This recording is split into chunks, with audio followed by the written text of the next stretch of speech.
Coming up on today's episode of Airborne, the Aircraft Electronics Association has released its second quarter 2014 Avionics market report. Carter Aviation Technologies seeks investors for PAV prototype. And the sale of the Lisa Marie and the Hound Dog 2 is causing consternation amongst Elvis fans.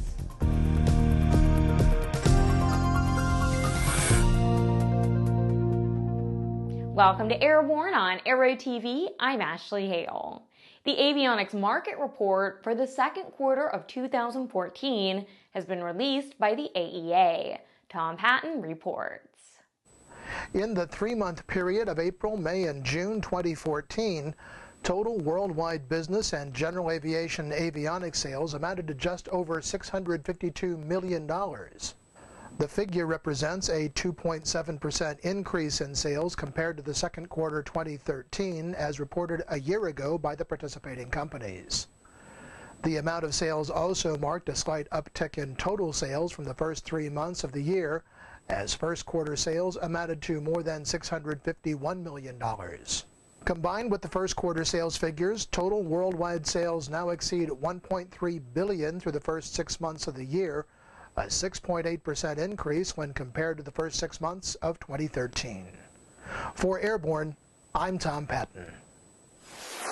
Carter Aviation Technologies, which has been working to build a prototype of its personal air vehicle, is looking for investors after its initial supporter pulled out of the licensing agreement that was funding development of the aircraft.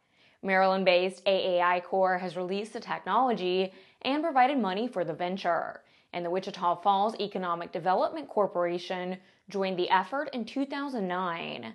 Carter said they met 7 of the 8 necessary milestones set forth by the WFEDC, but a lack of additional funding from local sources caused delays in developing a prototype, and AAI said that it would not put additional resources into the project. It's reported that Carter is working on a refinancing plan and seeking foreign investors. When we come back, Elvis fans are upset about the sale of the Lisa Marie and the Hound Dog 2. Stay tuned. ADS-B will be mandatory for most aircraft by 2020 in the United States, but you can benefit from ADS-B today with the Bendix King KT-74 Mode S transponder. The KT-74 meets the global mandates for ADS-B out when attached to a suitable WAAS GPS. Finally, the extraordinary story of the world-changing X-Prize space competition is being told and illustrated with hundreds of insider photos in Jim Campbell's colorful new book, Beyond the Blue. Journey with Jim as he flies formation with spaceships, plays in zero gravity, prepares rocket racers, and documents the amazing first decade of the personal space race. Available this summer. Get your advance order in now by checking out www.kindredspirit.com. Welcome back. If you'd like to be a supporter of Airborne, Aero TV, our website, or our podcast, drop an email to jim@aero-news.net. 2 private planes that once belonged to Elvis Presley, which have been on display at the Graceland Museum in Memphis, Tennessee for 30 years, are now being displayed in aviation classified ads. And that's making Elvis fans none too happy. Lisa Marie, a highly customized Convair 880, and Hound Dog 2, a Lockheed Jetstar, have been listed on the Controller.com website. The sale is part of an ongoing dispute between the plane's owners and the Presley estate. The owner is OKC Partnership in Memphis, which bought the planes after Presley's death and agreed to place them at Graceland for a cut of the ticket sales. Last April, it was announced that OKC would have a year to remove the planes from the grounds at Graceland. Both planes are listed as not being flyable, but if you're a true Elvis fan, that shouldn't make a difference. We at Aero TV have some 2,000 programs under our belt, so sometimes it's fun to look back and remember some of the places we've seen, the flyers we've met, and the planes we've flown. So here's a look at one of our favorite Aero TV classic episodes. Actually, it's a rather unique show. If you can imagine the formation aerobatics of Team Aeroshell and the graceful, large formation of the snowbirds all together in one team that's as many planes as they put up. That's what you have. The RV line of kit planes is not only the most popular of the home builds, it's also used to form the largest formation airshow act. This video shows the RV team of Aerodynamix in action and gives you background on who they are. Search Team Aerodynamix on Aero TV's news channel. The Lee Bottom Flyin will welcome visitors September 19th through the 21st, and event organizers are finding a better way to get the job done. After several years of rainouts, storm damage, and time off for the owners, the Lee Bottom Flyin, located on the banks of the Ohio River in southern Indiana, is coming back. This year, the event features an online ticket sales system. This will greatly reduce the time and money needed to operate the registration area.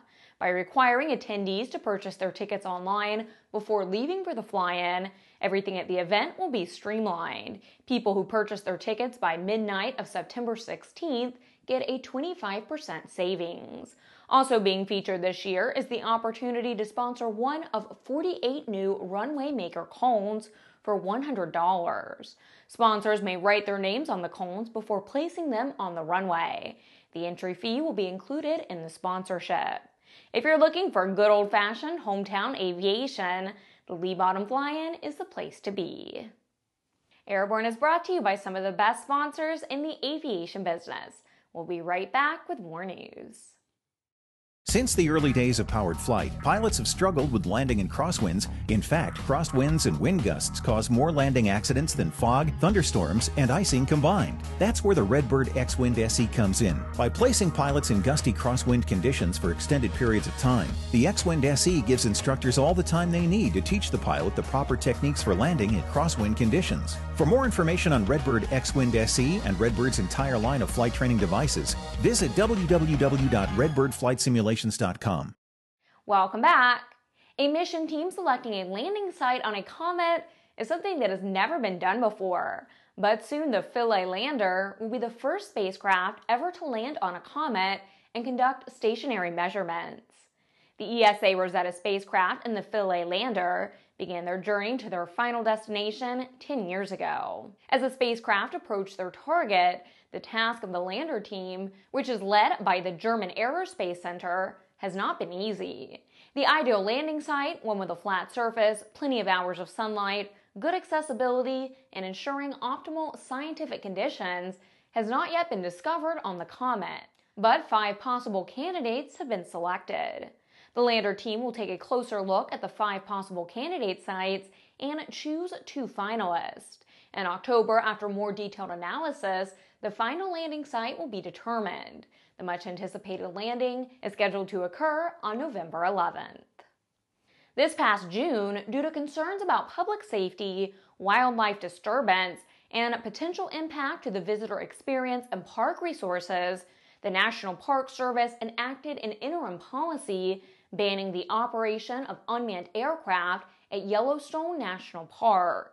While taking a largely educational stance during the early phases of publicizing the ban, Yellowstone Rangers are now getting serious about preventing the flights.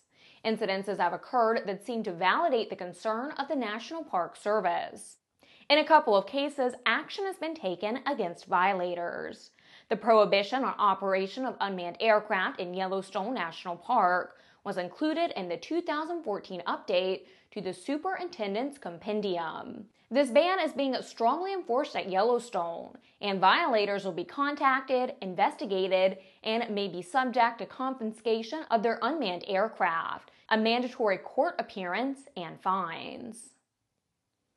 The battle for the Santa Monica Airport rages on, and on August 28th, the NBAA and several other parties joined in calling upon the FAA to deny the latest move by the city of Santa Monica to sidestep grant assurance obligations involved with the operation of the embattled Santa Monica Municipal Airport. The party's filing follows a recent request by the city that the FAA dismiss a July 2014 Part 16 petition from the NBAA and other parties for the FAA to clarify that the airport must continue to abide by its grant assurance through August of 2023. The city claims that its grant assurance obligations expired in June of 2014. The August 28th filing claims that business aircraft operators and others who rely on the airport services and facilities have been, are, and will continue to be impacted if the position of the city prevails. Thanks for watching. Remember to get comprehensive real-time 24/7 coverage of the latest aviation and aerospace stories anytime at Aero-News.net. Airborne is streamed 3 times a week and is always online. Please join us every Monday, Wednesday, and Friday for a new edition. And stay tuned for some great upgrades and changes coming soon to Airborne. I'm Ashley Hale.